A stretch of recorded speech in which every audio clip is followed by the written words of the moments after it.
žuvys bus paleidžiamos į vandenį. Šiuo metu vyksta tinklų apdorojimas ir gyvybingos žuvys paleidžiamos atgal į gimtuosius vandenis. Trečioji lydeka, kuri pagauta brakonierių tinklais, bus išlaisvinta iš tinklų.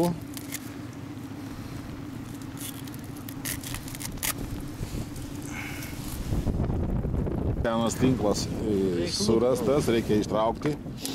Brakonierių pamirštas tinklas prieš gal 3-5 mėnesius, pilnas šapų.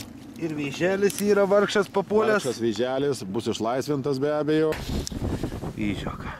Čia reikia, čia.